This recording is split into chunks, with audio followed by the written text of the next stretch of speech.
Ladies and gentlemen, boys and girls, welcome back to the channel. We got baseball. We're going to be talking some baseball today, a 9-game slate that I want to break down for you. It is Thursday, or no. It is Wednesday, May 29th.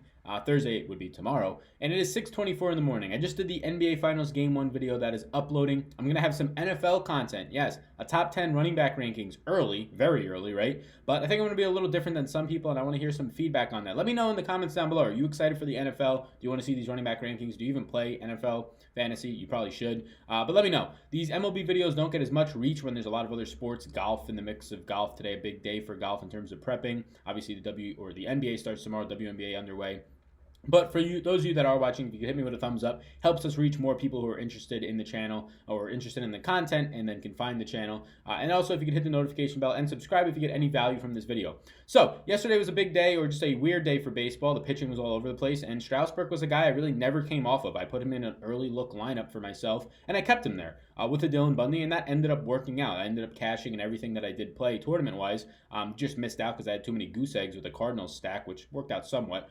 So, yeah, yesterday was good getting to Strasburg on a day when there was just so many sketchy pitching options, and the mid-range options that were getting all this love and desire had tough matchups outside of maybe like a Trevor Richards. So that's why I went up to Strasburg. I felt, yeah, he's got a tough matchup, but he's pitched well here before, and this whole Strasburg stinks in the heat thing. How did that go last night? Has he had a few bad games in the heat? Probably. Has everybody else? Yes. So I like that. Tonight seems not as similar, but somewhat similar as yesterday in terms of having a obvious pay-up option. Yesterday we had multiple pay-up options, but today a more so obvious pay-up option. And I want to show you something real quick before we get in. So lots of free stuff on the channel. If you want this sheet and it updates even when I don't do videos, it's on Patreon. You can go check it out. This is what I want to show you on DraftKings. This is what I've been waiting for. This is incredible. Woo! $12 buy-in. $200,000 prize pool, $20K to first, 10% to first. DraftKings has heard us. They are changing some things. FanDuel has heard us. They are changing some things. This is not your $200K, $12 buy-in, $200,000 prize pool, and $50K to first, or $70K to first. Something ridiculous that then everybody else, if you don't win, is shit out of luck. You get $20K to first. Flat payout structures, $15K to second.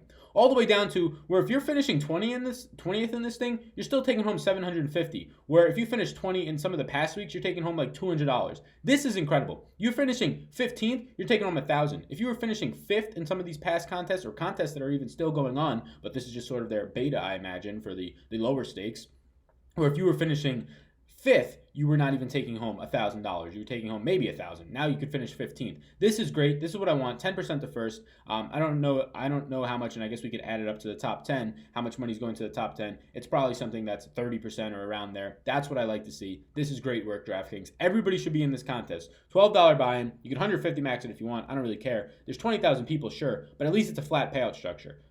That's great. I love this. I'm excited. You should be playing it. I'll be playing it. Let's get back to what we're going to call a breakdown video. So, let's dive deep into it. Thumbs up for me, gang. Let me know in the comments down below. Who is your favorite pitcher in the 8K or the below 9K range? So, Aaron Nola doesn't count. I want to know. Who's your favorite pitcher down there? Because I think that's where you're going to have to work through some of the garbage to try and find one guy today, or at least one guy that you can get into your main lineup. So, starting from the top, Blake Snell is by far and away a different type of pitcher compared to the other pitchers on this slate. You do have Noah Syndergaard, I get that, but when we're taking into account everything, we're taking into account the matchup, the ballpark, whatever it is, Blake Snell and his just skill set stands out, strikeouts, everything stands out as by far and away the best play on the slate, pure points per dollar more times than not, but obviously we have to factor in salary. At 11.3, I still like Blake Snell. I like the Steven Strasburg at, 11.8 yesterday, or whatever he was at. I like that a lot. I'm fine playing Blake Snell at 11.3 against a Toronto team that, do they scare you? Vlad Guerrero, does he really have power, Vlad Guerrero Jr.? Sure, we've seen him smash a couple home runs. He's getting better with more at-bats in the MLB.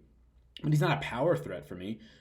Does Randall Grichuk really scare you that much with his, 8 home runs on the year? Yeah, not that much.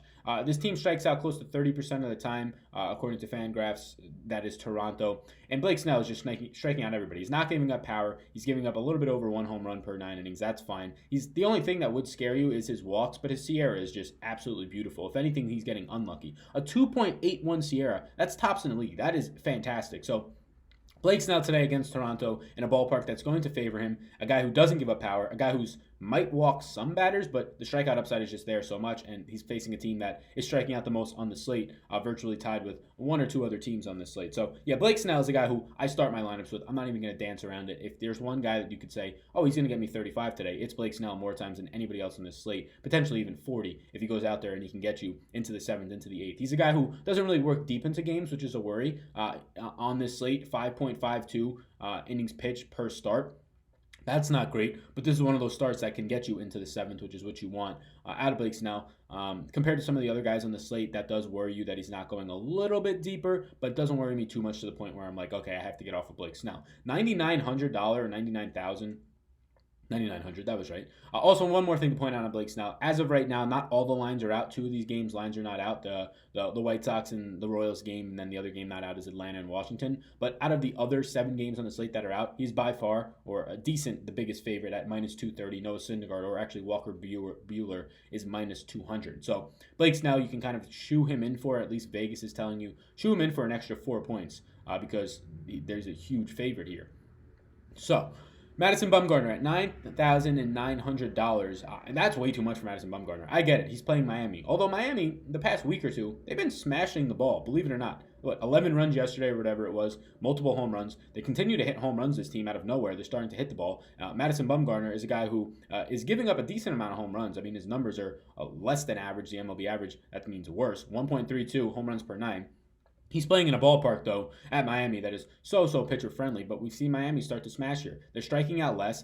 Their ISO is slowly but surely coming up. It's getting close to that 0.1, which is crazy to think that it's not, but that's how bad this team has been before this last week of home runs. But Bumgarner gets hit hard. They're starting to hit the ball harder. He doesn't get ground balls, and for the most part, he doesn't strike guys out. He strikes out more lefties than righties. You're not going to find that many lefties, maybe 2, upside of 3 in this lineup, and one of those will be a switch hitter who will probably just turn to the other side of the plate in Miami. So if you told me that Madison Bumgarner was in the 8K range, I'd start to consider it against Miami, but not at $9,900. There's just no way I even touch that. So I don't want no bad bum today. I'm going to move right over to the next guy, Walker Buehler, who I have a lot of interest in. You have Walker Buehler here in a ballpark that would favor a pitcher more so than a hitter. It's kind of more so neutral. The thing that stands out to me is this minus 200 odds. Vegas has him as almost as clear of a favorite as Blake Snell versus Toronto. That's pretty good. Walker Buehler, similar to Blake Snell, though, in only going 5.5 innings, so 5 2/3 or so per start. Now, this is a start where you can go a little bit deeper. The Mets, they're continuing to get their ISO, their team pop, as this lineup stabilizes with Conforto, with Pete Alonso, with guys like J.D. Davis now actually hitting home runs and playing really well. They're continuing to get their power up, so that does scare you. They're a team that still does strike out, though, and a guy like Walker Buehler, he's not going to give you gimmies. He's walk percentage of 5%, only giving up. He has the best home run rate. With the biggest sample, you can go all the way down to Glenn Sparkman for the best home run rate in terms of not giving up home runs, but I'll just say it's Walker Buehler with the bigger sample at 0.81 home runs per 9. So he's not even giving up a home run per 9. That's really good. He's getting hit hard in terms of just what he is getting hit with, and he's not getting too many ground balls, but he's also not getting a lot of fly balls. It all kind of levels out. He's pretty balanced when it comes to all of that, and it's not translating to home runs, which might say that he's getting a little bit lucky. His SIERA of a 3.91 compared to his 3.58 ERA shows me that he's not getting terribly lucky. He's doing pretty much average in terms of SIERA. No ISO is really being given up to righties, which is fine. That kind of stabilizes your Pete Alonso's. If there's somebody who I would say could hit a home run today, a lefty, it would probably be Michael Conforto, a guy who hit one yesterday. So I do like Walker Buehler. I think at 9,600, pairing him with Blake Snell is definitely possible. You have to find your cheaper owned bats or your cheaper price bats, but it's probably going to be difficult. So if you tell me to choose between Blake Snell and Walker Buehler, I think it's close. I really do when you take into account the price difference of $1,700. That's probably early in the morning, like I said, 6:30. The thing that I'll have to work through the most, do I want Blake Snell, do I want Walker Buehler? Because obviously Blake Snell can go for 35. I'm not sure Blake's or Walker Buehler can get anywhere near 35 today. He can get me 25. And if Blake Snell gets me 27, well, Walker Buehler was the much better play there, and I think that's something that can happen. The fact that both of these guys don't go too deep into the games, right? We're not getting an average of 6 1/3. We're getting an average of 5 1/3 and 5 2/3 out of each of their starts. That's worrisome, but their matchups today, especially Blake Snell's, lead me to believe that I get to them with a lot of confidence. And I probably lean early Blake Snell just because of security. But more so, I have to look into that. That is probably going to be my biggest thing of the day. Do I lean Blake Snell? Do I lean Walker Buehler? Or do I get both of them and find a dirt cheap stack, which I probably don't get to? Noah Syndergaard, there's not going to be much interest here for me. The fact that I have more interest in Walker Buehler, who is a very big favorite today, I'm not going to get much on the opposite side. I never play really unless it's a very small slate. The same pitcher or both pitchers from the same game. It limits your upside in terms of just being able to get those extra 4 points on DraftKings out of each of them. And he's one of the biggest underdogs on the slate today against a Dodgers team that has a ton of power. The third highest ISO on the slate, a team that has the second lowest strikeout rate on the slate. Yes, I know Syndergaard has decent strikeout stuff, although that has come down this year. Yes, I know he's not getting hit as hard, but when you balance that all out, I don't have to force myself to play $9,300 Noah Syndergaard, who outside of really one start this year has not been playing that well, and that one start has kind of weighted him up and given him more ownership than he deserves. So no real interest in Mad Bum, who I think is overpriced. I think Syndergaard is appropriately priced. But I don't want that based on the matchup, based on my pure interest in his counterpart in this game in Walker Buehler. Kyle Kendricks, the Cubs versus Houston. Not going to get there. I just don't want to target Houston. Although you can argue for, I have to see what this lineup looks like today. Because yesterday, it wasn't the Houston Astros. It was the Pistol Pete, watered down Houston Astros, right? You had no Robert Chineros, no Altuve as we've had, no George Springer. Somebody else sat yesterday. I think it was Brantley sat yesterday as well. So you had, I think, 4 guys who were just in this lineup that really are never in this lineup. The best guy in there was Alex Bregman. Did you even have Correa in that lineup? I'm not positive. We can check that. I'm not even sure. I know Bregman hit 2 dongs yesterday, but outside of that, did Correa even play yesterday? No, Correa was ruled out. Sidelined for the next couple weeks. Yeah, he's out for the next couple weeks. This is a Houston lineup that is not the same as we've seen. So when I take that into account, Kyle Kendricks at 9,200 is very nice. He's a very nice option. A guy who's going the second highest in terms of depth into games at 6 1/3 innings per start. And now you're going to get me tell me that he's got a decent SIERA at a 4.8. He's not walking guys. He's not giving up home runs. And now the only real home run threats in this lineup are what? If Chirinos is back, sure, he might be a home run threat. But let's see. The splits here are telling me that lefties are going to hit Kyle Kendricks way more than righties. Righties don't have that much ISO against them. So when you tell me that the ISO, the team leading ISO and the lowest strikeout rate on the slate is Houston, that's not as true as it seems. So Kendricks can actually be, and let's see, Brantley, did he just get the day off yesterday? Okay, so Brantley did play yesterday? Is that what I'm seeing? So I'm seeing that Brantley did play yesterday. So you're getting Brantley still in this lineup, and you're getting Bregman still in this lineup. But outside of that, you're not still having George Springer. You're not having Correa. Chirinos got the day off yesterday. I imagine he's back. So it's sort of a hodgepodge of what you're going to get. You don't have 3 of the best 4 or 5 hitters in this lineup with Altuve, with Springer. And Altuve's been out for a while, but with Springer and with Correa. So the middle of that lineup is really watered down. So at 9,200, I'm not opposed to going to Kyle Kendricks. But when you take into account that he's 9,200, I'd rather find the extra $400 and find myself up to Walker Buehler here, to be completely honest with you. Walker Buehler's strikeout stuff, I have a little bit more confidence in terms of facing righties. The Kyle Kendricks strikeout stuff, not as much there for me. It's just not really relevant at all for the most part. He won't make as much mistakes, but similar to Walker Buehler, Buehler's not giving up a ton of home runs. He's not walking a lot of guys, and he's not going to have to face, still in the middle of that order, guys like Bregman, guys like Michael Brantley. So the matchup on paper does not look great for Kyle Kendricks, but believe me, it's much better than that when you take 3 out of these 4 best players on the Astros, 3 out of these 5 out of that lineup, and you put them in with guys who are going to strike out more, who don't have as much pop or any pop at all. So in terms of that, I'm fine playing Kyle Kendricks, but I'm also fine with you getting to Houston and with one-off stacks, things of that nature. So let's touch on the last guy in the 9K range. We'll go to the low range, and then we'll kind of call it quits for the day. Aaron Nola at $9,000 versus St. Louis. He is a decent size favorite, a -168. That is a very good size favorite. He's a guy who has a right around average SIERA at a 4.15 or 4.12. Nothing really different, or for the most part, not too different from his ERA. If anything, it says he's getting a little bit unlucky. The problem with Aaron Nola is his walks. He's giving up about a 10% walk. He's giving up 1.4 home runs per 9. That's not great. Getting hit decently hard. Gets decent amount of fly balls and a very good amount of, or gets a very decent amount of ground ball percentage and a very small amount of fly balls. Just when they actually do get hit, they're probably getting hit out of the ballpark. What I would do here is look at St. Louis and get the lefties.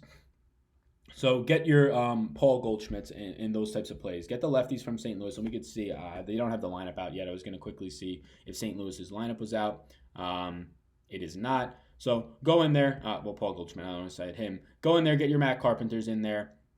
I'm just trying to verify who the hell these guys all about righty, right? Go in there, get your Matt Carpenters in there, and just get any lefties that you can against him, because that's where he gives up the most pop. I'm fine going either way with this. I'm fine playing. Actually, you know what? I lean not to play Aaron Nola. The walk percentage is scary for me, and he doesn't have the best strikeout stuff. And when you tell me he's facing this Cardinals team that just doesn't strike out, it's not a favorable ballpark. I'm not going to play Aaron Nola today. I really don't want any of it. Now that I'm looking a little bit deeper into this. St. Louis, I think that a guy in Matt Carpenter, who has been struggling, but he's the best fastball hitter on this team, and he's a lefty, and Aaron Nola has trouble against lefties with power. So give me Matt Carpenter as a one-off. Stacking St. Louis is something that I'm not really interested in doing today.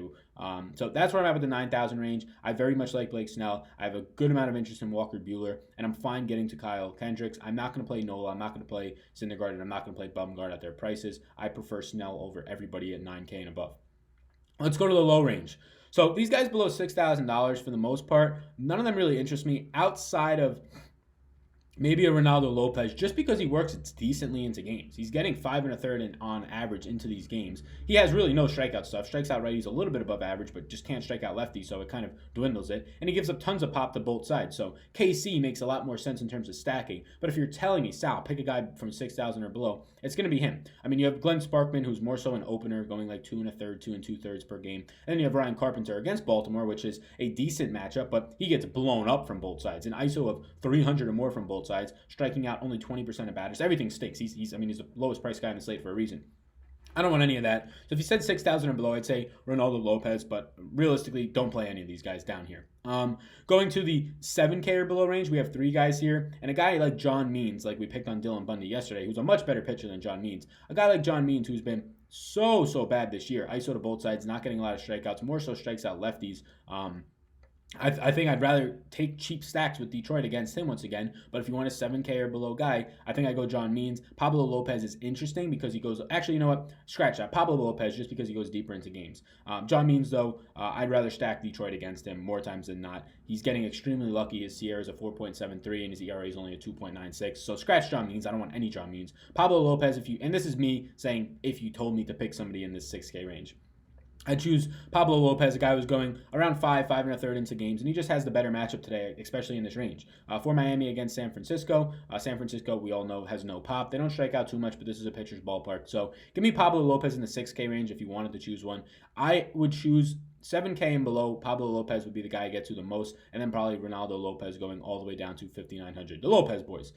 Let's go now to this mid-range. I don't have to spend too much time. Genesis Cabrera, a guy who got recalled. He's making his first start. What a name. Genesis Cabrera, an underdog here in Philadelphia. Not a ballpark for pitchers at all. We have no idea how deep he goes. I honestly have not done the scouting report and looked into his stuff. At $7,000, it seems a little bit too much for a guy going up against a Philly team that has good pop, has good ISO, does not strike out, and in an unfavorable matchup, an unfavorable spot with no win upside, or at least Vegas is not projecting win upside. I don't really want it. Anibal Sanchez is back off the injury list. Now, a lot of times it's important to make sure that this injury is completely gone, or is it something that they're going to work him back from. I have not seen some sort of pitch count, but I don't care either way. He's going up against Atlanta in a ballpark that's going to favor hitters more so. Before he got injured, his ERA was 5.29, or actually his ERA was 5.1 with a SIERA of 5.29. That's bad. He's walking over 12% of batters. Look, these are smaller sample size because he got injured, but walking over 12% of batters, giving up, not getting a lot of ground balls, not striking guys out, giving up a ton of pop to lefties. So give me Atlanta here. Stack Atlanta all you want against Anibal Sanchez. Who knows how long he goes. Stack them up all the way. Stack them on either side of the plate. You can favor lefties a little bit more, though, against Anibal Sanchez. I would favor them actually a lot more. If you're making stacks of 5-man stacks, try and get as many lefties as you can in the heart of that lineup, all the way down to the 7 hitters if possible. So the 7K range is pretty gross as well. The last guy here is Wade Miley.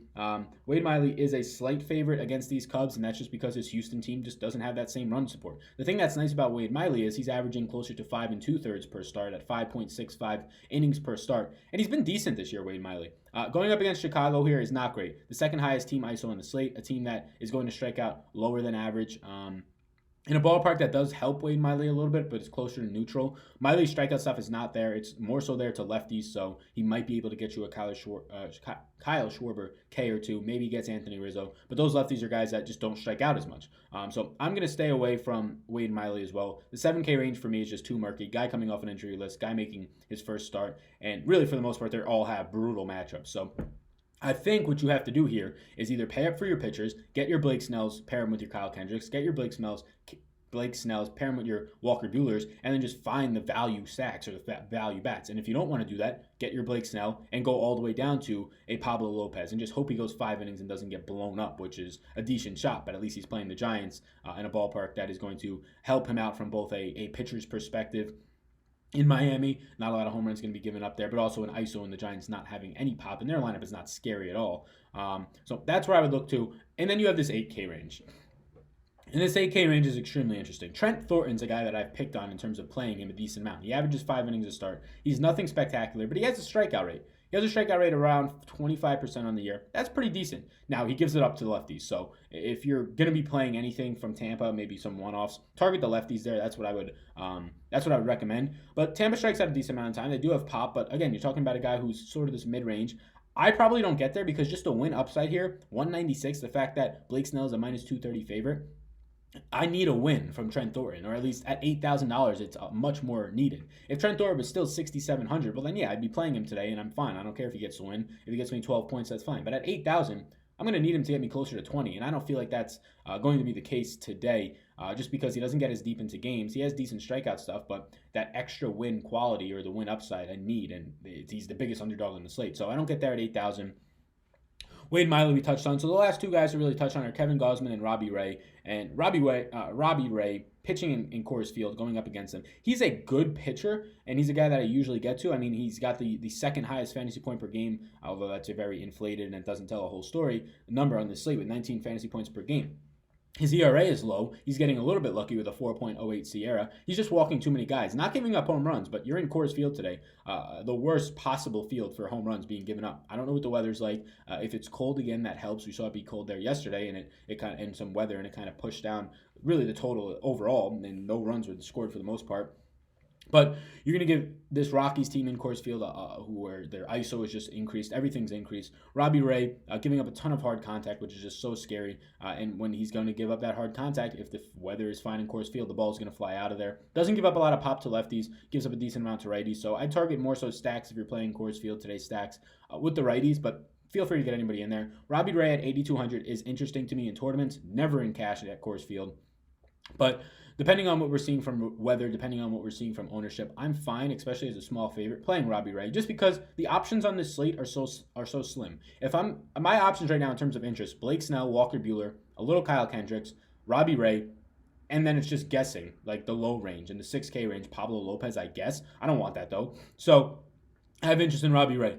Kevin Gausman, there's no line out for this Atlanta-Washington game. I think that they might be a slight favorite. Washington strikes out a lot. It's a ballpark that is very neutral. It might lean a little hitter-friendly. The opponent ISO, you obviously have Anthony Rendon in this lineup. You have some other guys who have pop, but there's also guys that don't. It's a lineup that doesn't really scare me overall. Gausman just doesn't have strikeout stuff. Yes, he's going to strike out a lot of lefties, but there's going to be primarily righties that he faces, and he just can't strike them out. Gives up ISO right around league average to both sides. Righties have a little bit more pop on him, but there's also a bigger sample size there, so we'd have to see with more starts what happens with his lefties. A guy who's not going to give up home runs, but he's going to walk a lot. So Gausman, I'd actually prefer Robbie Ray in Coors Field, which is probably not a very popular take, but I prefer $8,200 Robbie Ray over Kevin Gausman at $8,300. So that's where I'm at. My player pool for pitchers early on, and it's usually around 5 or so, and then you can throw in as many dumpster fire below $7,000 pitchers as you want, just pair them around. But if I'm making one main lineup, I'm probably sticking more so to a player pool of Blake Snell, Walker Buehler, Kyle Kendricks, Robbie Ray. That's all above 8K. And then if I have to go lower, it's going to be Pablo Lopez, and probably I'll throw in a John Mean or two, and then Ronaldo Lopez. So that's where I'm at right now. The NBA video just published, so make sure to go check that out. I'll get this one up as fast as I can. I'll try and do a stream later in the day, maybe. We can go over some hitting. But I'm going to break down into this. I'm excited. Make sure to play this DraftKings contest. It's a goddamn good one. Payout structure is incredible. Look, you're not winning $100,000, but you're probably not winning that anyways. The fact that now you don't have to stress about, oh my God, I came in third, and instead of winning 50 grand, I won 6K. Now you come in third and you still take home 50% of what the winner won. So that's pretty damn good. I like that payout structure so much. Thank you guys. Thank you girls for watching. Let me know what you think down below in the comments. Who do you think? Who do you think is going to be the best pitcher or your favorite pitcher below the 9K range? Anybody. You can go all the way down to the bottom, point per dollar. Hit this video with a like. Hit the notification bell and subscribe before you leave. My name's Sal. You already know that. Peace out, gang.